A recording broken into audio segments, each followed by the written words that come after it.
Ok. Aí. Compartilhar tela. Aí, PowerPoint. Manda ver. 2 vezes ou clica no compartilhar.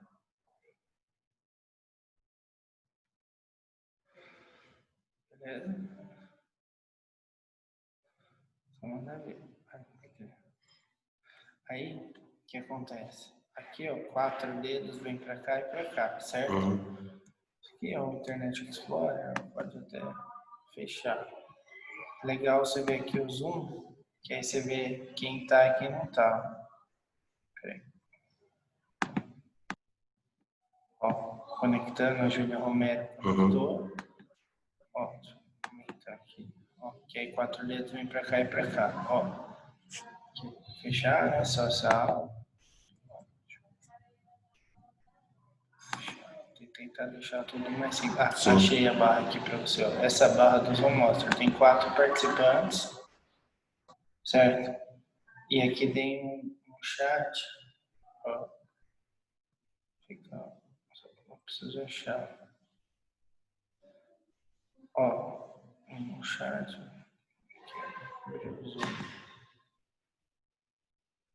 Ó, aqui dando participantes. Dentro do Zoom. Onde que é mesmo? Bate-papo. Aí aqui a galera pode mandar pergunta e tudo mais. Aí você vai mandando ver. Você deixa no cantinho e boa. Tá? Mas você que não cobre a tela deles? Não. A tela deles não aparece. Nem esse videozinho, né? Foto de quem tá. Ó. Ou não. Beleza? Aí tá aqui. Tá? Então, chat eu preciso que você só tire ele de... Isso, ó. Aqui, ó. Deixa tudo menorzinho, certo? O chat também. Você pode deixar menorzinho ou até minimizar. Melhor. Tá, ó. Pergunta pra eles se eles estão escutando você, ó. Pessoal, bom dia. Todo mundo me escutando? Fala para eles responderem no chat. Me responde pelo chat, por gentileza. Aí, tá vendo? Bom dia. Ok, Júlia confirmou. Isabela. Camila.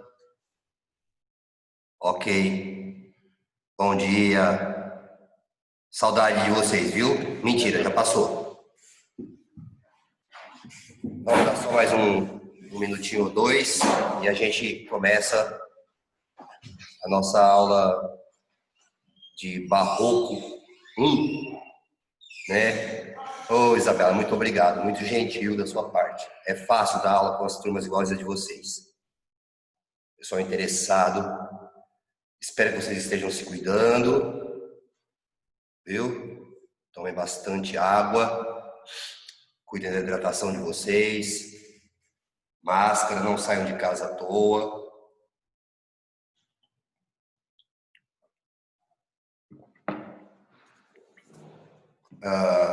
Nós vamos tentar dividir essa aula hoje em 3 tempos. Eu estou aqui com o meu bloco de rascunho, tá? Estou com os papéis aqui para anotações. Não, o corote dizem que o corote imuniza, né? Mas como eu não sou da área das ciências biológicas, eu não posso afirmar isso, tá bom?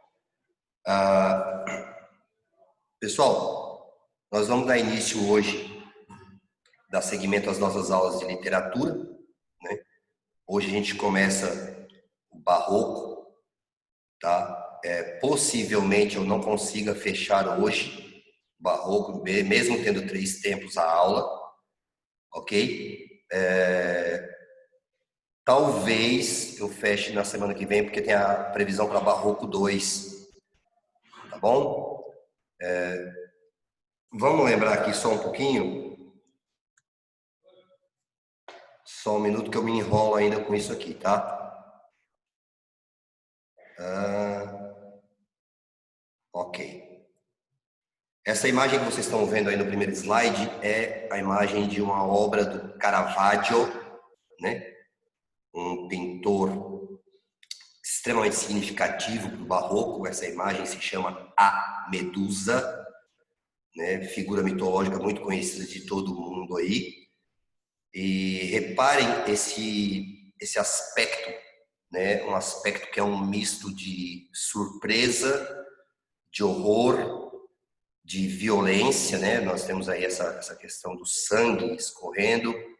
É muito importante nós guardarmos o nome do Caravaggio, porque ele é uma figura extremamente importante para nós entendermos um determinado efeito na pintura que vai ocorrer em outras partes da arte barroca, tá? Que é esse efeito de luz e sombra, né? Aí do quadrante esquerdo superior, você tem uma projeção de luz que vai marcar a sombra aí no quadrante direito inferior e no direito superior, uma parte aqui na cabeça da Medusa.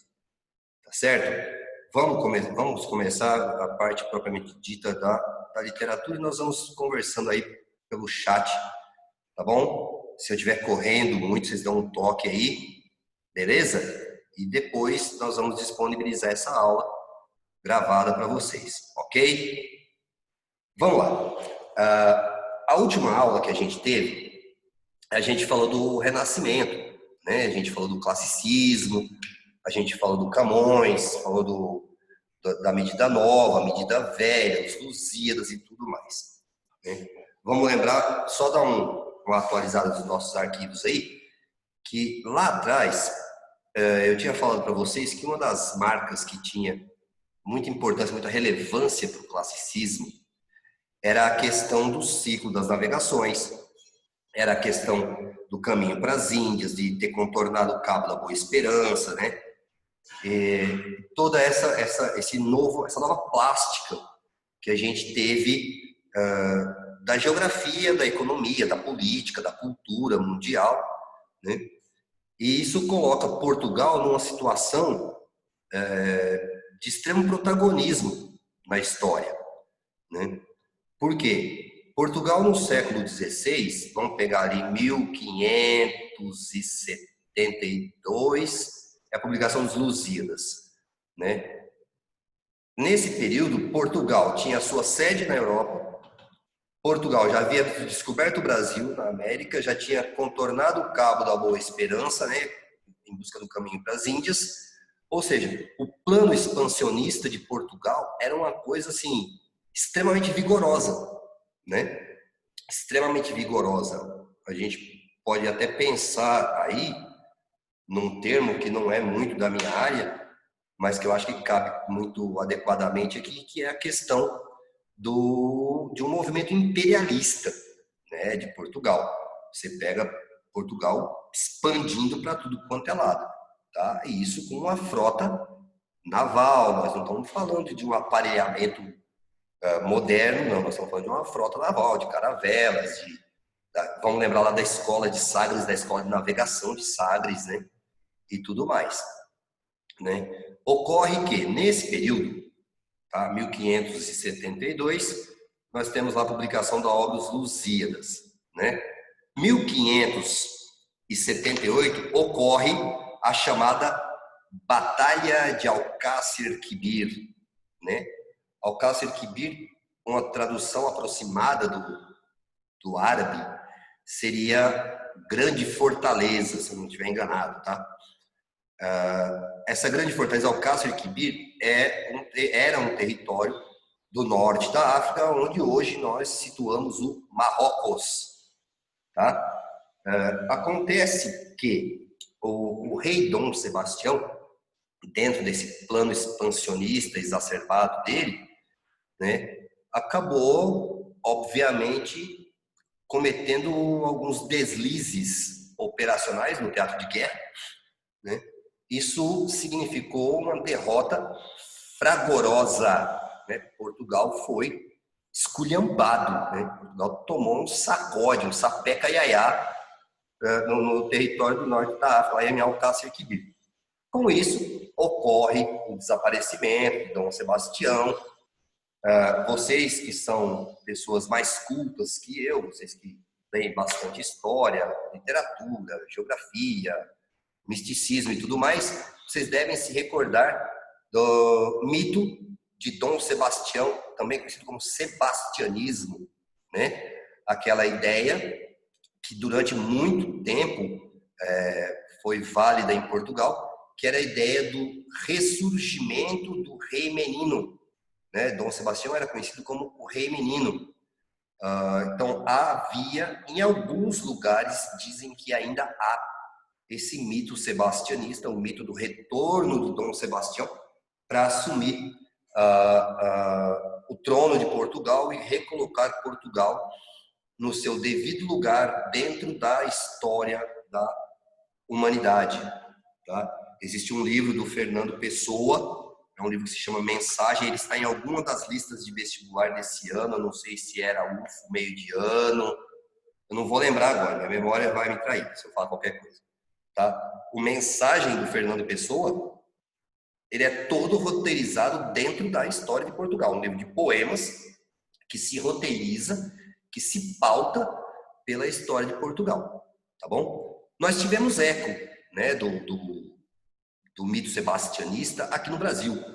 Basta vocês lembrarem aí, como eu disse, vocês que são pessoas cultas, historicamente falando, literariamente falando, a Guerra de Canudos, né? Lá no Nordeste, lá perto do rio Vaza Barris, lá o Arraial de Canudos, a figura do Antônio Conselheiro era considerada uma figura ligada ao mito sebastianista, né? O líder que vem não só como líder político, mas também como líder espiritual, né?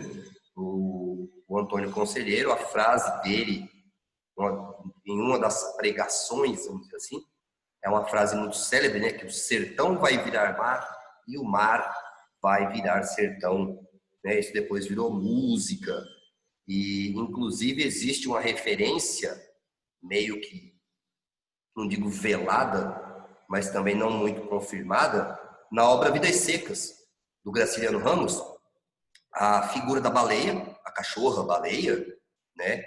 Uma das 3 possibilidades para o nome da baleia seria o fato de fazer uma referência a essa afirmação, a essa frase do conselheiro, que o sertão vai virar mar e que o mar vai virar sertão. São 3 possibilidades para o nome da baleia. Lá na frente, no segundo tempo do modernismo no Brasil, a geração de 30, eu volto a falar disso com vocês quando eu citar o Vidas Secas, né? E aí o que acontece? Dom Sebastião não tinha descendentes diretos, né? Para a questão do trono português. Ocorre que dentro da dinastia dos Habsburgo, né, havia um grau de parentesco entre Dom Sebastião e Dom Filipe II, rei de Espanha, que aqui nós temos um momento histórico que é muito controverso, vamos dizer assim. Alguns dizem que Dom Filipe usurpou o trono de Portugal, isso em 1580, vamos lembrar que o professor Melésio não exige ou não pede, ou nem quer que vocês guardem data, mas em 1580 Portugal cai sob domínio espanhol, né? Dom Filipe, o rei Filipe II da Espanha, assume o trono, né? Alguns chamam isso de usurpação, mas a gente tem que lembrar que por questões geográficas, né, Portugal é uma porta do oceano, né? Dentro de uma estratégia de guerra, dentro de uma estratégia bélica, militar, isso é perigosíssimo para todo o restante da Europa, vamos dizer assim, né? Então, talvez isso, não estou questionando historiadores, porque não é minha área, mas isso possivelmente foi um gesto estratégico bélico, um gesto estratégico de guerra do Dom Filipe. Eu vou assumir isso aqui e vou fechar essa porteira que tem aqui, tá bom? Ocorre que, como eu falei para vocês, o Dom Filipe, do trono da dinastia, né, dos Habsburgo, ele possuía, eram 4 tronos que eram tronos primos, né, que a gente chama. Era Portugal, Espanha, Áustria e Holanda, né? Vamos lembrar que a Holanda, mais para frente, dentro dos autores, vai surgir com uma certa importância. Desculpem. Ocorre um alinhamento com o trono austríaco, ok? Então, Portugal já está sob domínio espanhol. Dom Felipe de Espanha se alinha com o trono austríaco e aí surge o que a gente conhece, surge não, né? Restaura-se o que a gente considera como um modelo absolutista. Vocês vão reparar aí que na quinta linha desse slide, tá? Modelo absolutista católico, né? Qual a importância de ressaltar que é um modelo absolutista católico? Porque o outro trono da dinastia dos Habsburgo era o trono holandês, né? Vamos lembrar que na Holanda, né, desde a ruptura do Martinho Lutero com a Igreja Católica lá em 1517, na Holanda ficou bastante forte o movimento protestante, né? Que apesar da ideologia de parentesco, né, da questão do parentesco da dinastia dos Habsburgo e das questões políticas, o trono de Holanda não se alinhou com o trono austríaco nem com o trono espanhol nessa questão. E aí nós temos o fortalecimento de um modelo absolutista católico, tá? Ocorre que, como eu acabei de falar para vocês, nós tínhamos passado pela reforma protestante ali no meio do século, comecinho do século XVI, 1517, né, o Martinho Lutero. Aí nós temos também a questão do Henrique VIII da Inglaterra, que cria a Igreja Anglicana, da qual eu já falei para vocês, e vocês sabem disso, obviamente. A figura, a autoridade maior da Igreja Anglicana é o rei da Inglaterra, né? E eu disse também para vocês em outras aulas que os três poderes sempre estão juntos, né? Poder político, poder econômico, poder religioso, né? A Igreja Católica tinha perdido força, tinha perdido muita força, tanto econômica quanto política, né? Por conta da reforma, por conta da perda de fiéis, da conversão de fiéis, do descrédito da própria Igreja, né? E aí ocorre o quê? Lançam-se as chamadas bases da Contra-Reforma, tá? Um movimento de caráter religioso, mas também sublinhado por extrema, eu vou usar esse termo porque eu não vejo um termo melhor, politicagem, sabe? A política no seu modelo mais baixo, questão de interesses econômicos, interesses geográficos e tudo mais, né?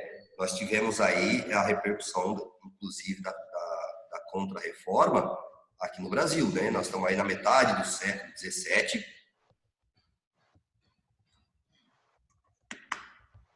E uma das bases da Contra-Reforma, que foi a Inquisição, o movimento inquisitorial, que na Europa, se não me engano, na Espanha especificamente, matou mais de 30 mil pessoas, né? Nós tivemos tribunais da Inquisição aqui no Brasil também, tá?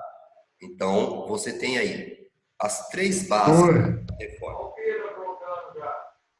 que ele mandou? Tem alguém com o áudio aberto aí, gente. Por favor. Nós temos três elementos que são extremamente fortes nesse movimento da Contra-Reforma. Nós temos a reforma, vem o movimento da Contra-Reforma. Esse gesto aqui é muito marcante para a gente entender o barroco. Tá? Nós temos a Inquisição, a instauração dos tribunais do Santo Ofício e o chamado Index Librorum Prohibitorum, também conhecido como Index Libri Improbi. Index Librorum Prohibitorum seria alguma coisa como índice da proibição dos livros, e Index Libri Improbi seria índice de livros impróprios, algo mais ou menos assim, né? Que seriam obras que não seriam consideradas aconselháveis para um cristão católico ler e sequer possuir em casa, tá?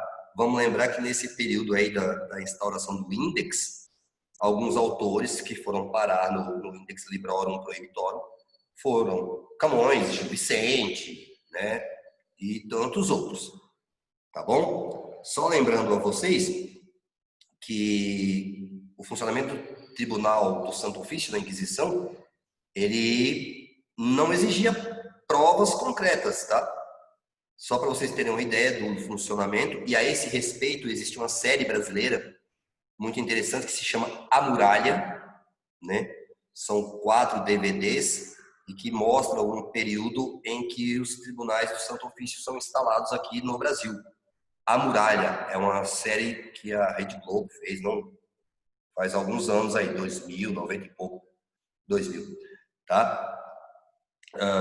O Tribunal do Santo Ofício era apresentada uma acusação de bruxaria contra uma pessoa, o tribunal não precisava provar, a pessoa precisava provar sua inocência, tá bom? E só para constar, uma frase do Dom Quixote de La Mancha, né, quando Sancho Panza pergunta para ele: Maestro, e las brujas? O Dom Quixote responde para ele: Sancho, eu não creio em las brujas, mas que elas ai. Sancho, eu não acredito nas bruxas, mas que elas existem, existem.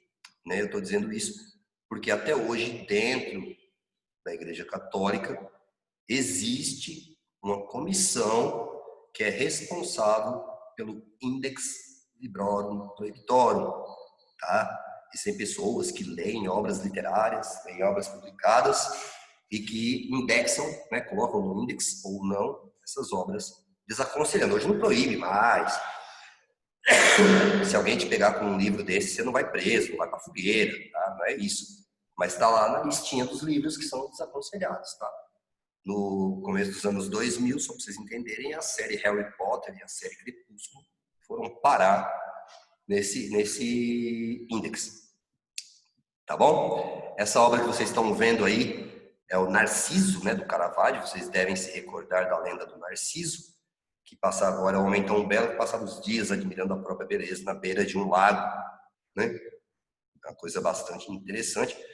Gostaria sempre de ressaltar nas obras do Caravaggio esse jogo entre luz e sombra. Tá bom? Vamos seguindo. Aqui entram algumas características do barroco. Deixa eu só voltar ao slide anterior, porque eu deixei de explicar só um negócio aqui, que no topo, ali, no subtítulo, entre aspas, está a arte do conflito, né?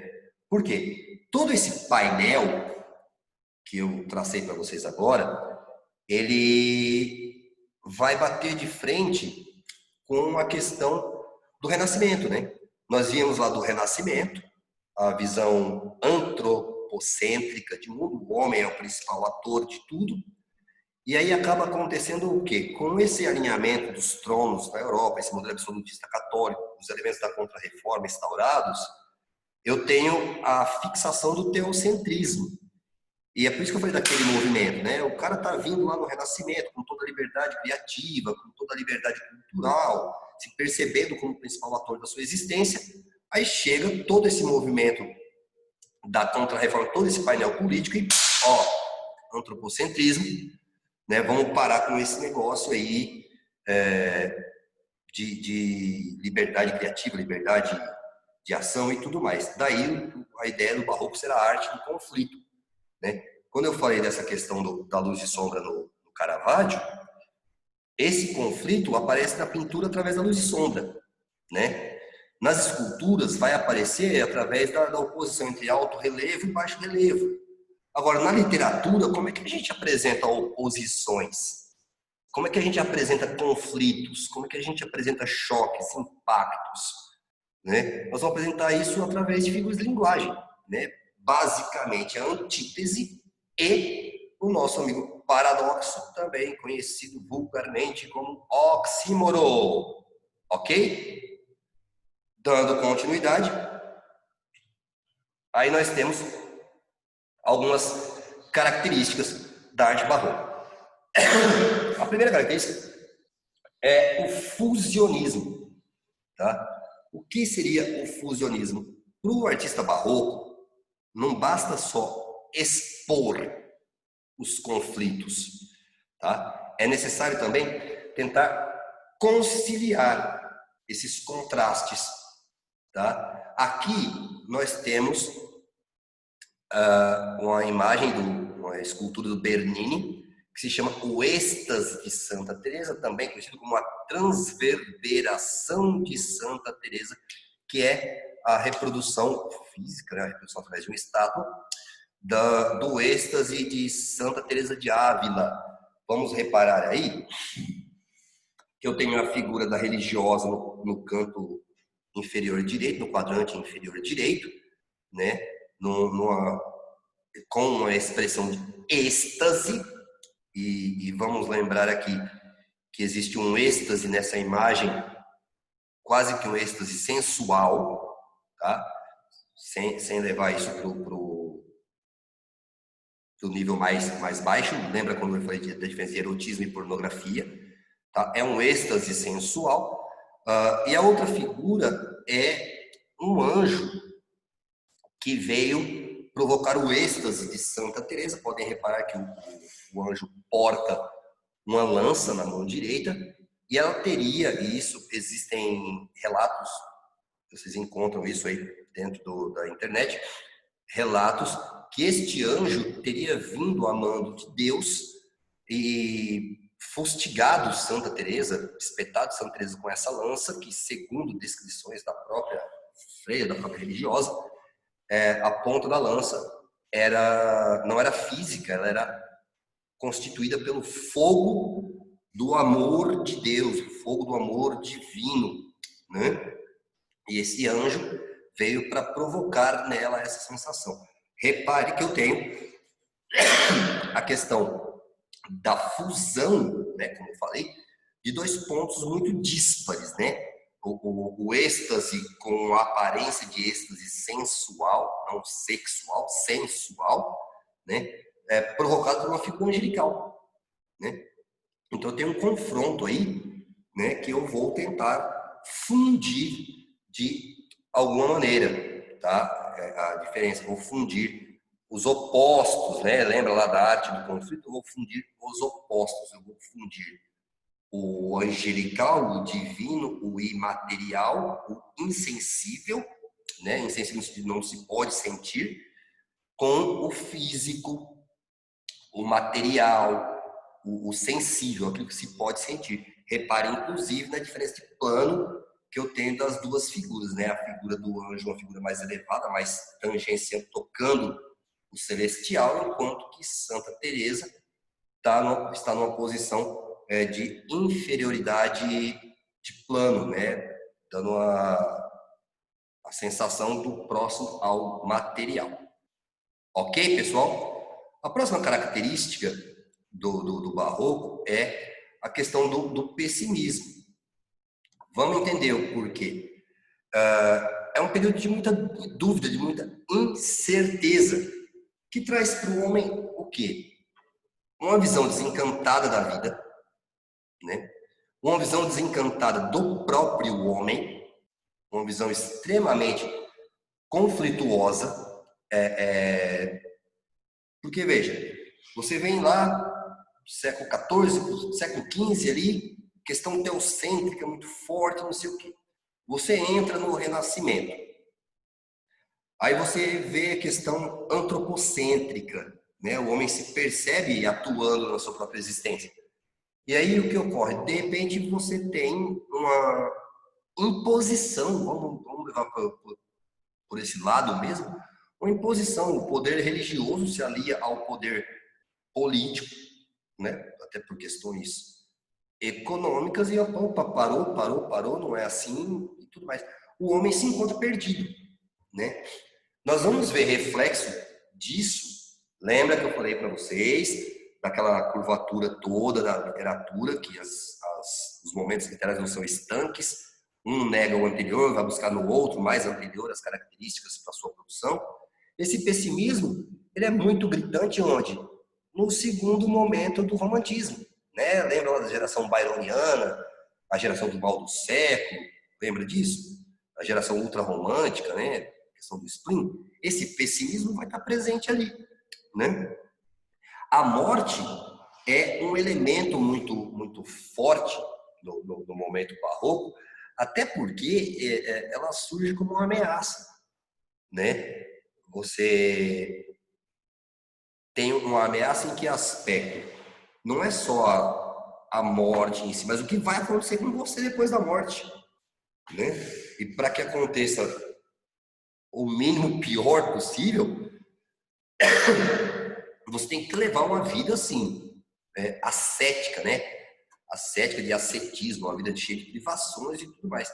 Tanto que um dos lemas presentes aí nesse momento, né, tá aí entre aspas, que é memento mori. É uma expressão latina que significa lembra-te da morte ou lembra-te que vais morrer, né? Existe uma determinada ordem religiosa que faz voto de silêncio. A única frase que dos membros dessa ordem pode dizer para o outro é memento mori, ou algo próximo, lembra-te que vai morrer, ou algo como lembra-te da morte. Uma variante dessa frase, memento mori, é memento, lembra-te, né? Então, membro da ordem religiosa está passando pelo outro lado do corredor, memento, ou memento mori. Você vai morrer, é o que você está pensando, né? Policia seus pensamentos e tudo mais, tá bom? E outra questão, é um conjunto muito maluco, né? Porque você tem memento mori e a ideia da fugacidade do tempo. Fugacidade, fugaz, aquilo que acaba rápido, né? Ou seja, você tem que viver direito, você tem pouco tempo, porque você vai morrer. Então isso é muito, mas muito complicado para o homem desse momento histórico, desse momento político, desse momento artístico e tudo mais, né? A questão da dúvida, da incerteza, a visão desencantada diante do mundo, diante do próprio homem, a lembrança constante da morte e de que o tempo está passando, né? Essa imagem que está aí no canto direito de vocês, tipo, as vaidades da vida humana, que é do Stenwick,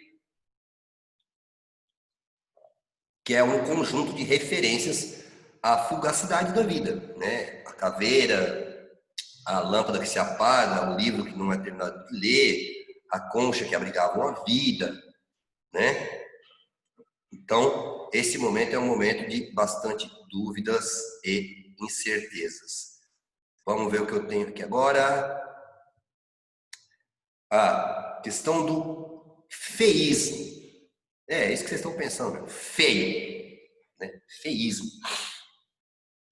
Vamos lembrar que lá no classicismo, né, no Renascimento, um dos elementos que era exaltado era o belo, né? Aquela coisa, o bonito, o belo, o perfeito.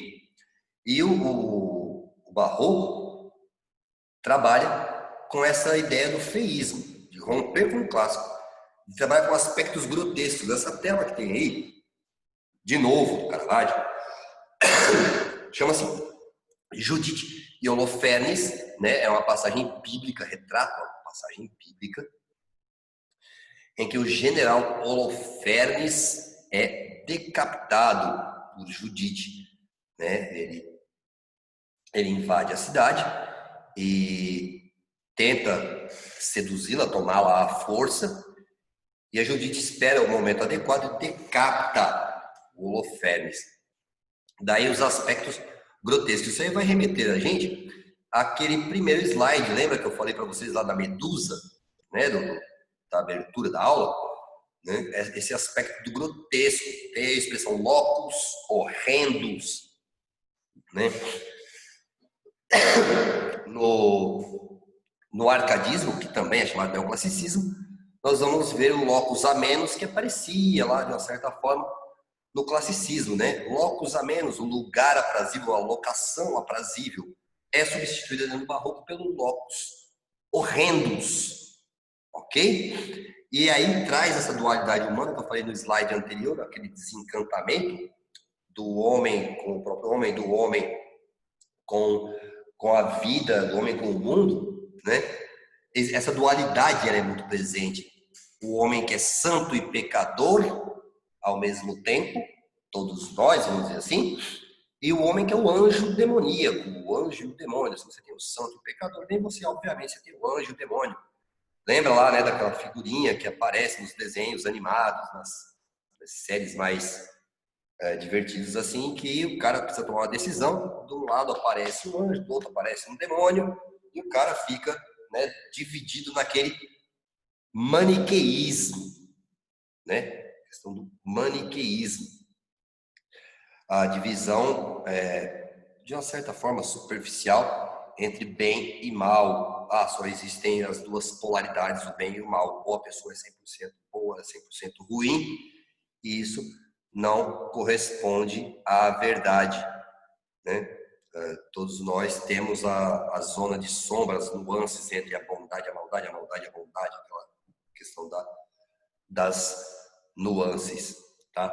Lembrando vocês que me ocorreu agora, que depois eu vou mandar os slides da aula para vocês, tá? Não se preocupem com isso não, tá bom? Gente, para de conversar aí no fundo da sala, hein? O próximo aspecto, a próxima característica do barroco é a religiosidade. Vamos entender. Tudo, de uma hora para outra, virou picado, né? Vamos lembrar aí que nós estamos, né, dentro do movimento da Contra-Reforma, Tribunal do Santo Ofício, a Inquisição. Então, tudo agora é pecado. E aí o homem entra em conflitos violentíssimos, né, na sua dualidade, entre o que é espiritual e o que é carnal, entre o que é pecado e o que é salvação, né, entre o que é dedicado a Deus e o que é dedicado ao demônio, porque ali não havia essa nuance que eu acabei de falar para vocês, né? Não havia essa zona de sombra entre o bom e o mal e o bom, não havia esse meio termo, ou é 100% bom ou é 100% mal. E isso provoca um conflito absurdo. Por quê? Porque a igreja não estava para brincadeira, né? A igreja chega com um punho de ferro. Vamos lembrar que, de extrema importância, quem instaura as bases da Contra-Reforma dentro da Igreja Católica é a Companhia de Jesus, né? Os jesuítas, que eram homens de uma formação tão bem elaborada que eles eram temidos dentro da própria Igreja Católica, né? Havia um temor de que eles perpetrassem um golpe político e assumissem o comando da Igreja Católica, porque eles eram bem formados em política, em religião, obviamente, em retórica, em argumentação, em tudo, né? Então, imaginem a instauração da Contra-Reforma nas mãos de pessoas extremamente hábeis com a linguagem, né? Ocorre que o homem é visto como um pecador imundo, né? E aí só existe um caminho para a redenção, né? A renúncia a todas as formas mundanas de prazer, né? De maneira assim, a negar toda e qualquer forma de prazer. Isso é uma coisa muito maluca. Por quê? Porque os autores desse período, eles buscam, não só os autores, mas o homem desse período, ele busca por uma fé racional, né? Embora haja essa questão da renúncia, essa necessidade da renúncia aos prazeres, essas coisas todas, ele busca por uma fé racional. O que nós vamos chamar de fé racional? Embora houvesse a questão da renúncia, né, da penitência, fala-se de penitência. Hoje muita gente faz aquelas promessas, né, de ficar um ano sem comer chocolate, um ano sem... Gente, ó, o nosso período está acabando, vamos interromper daqui a pouco. Eu volto no segundo módulo, volto desse ponto da religiosidade, tá bom? Desse mesmo slide. 3, 4 minutinhos para tomar uma água, pegar uma xícara de café e daqui a pouco a gente volta. Se vocês tiverem dúvidas, se tiverem anotado aí, tá?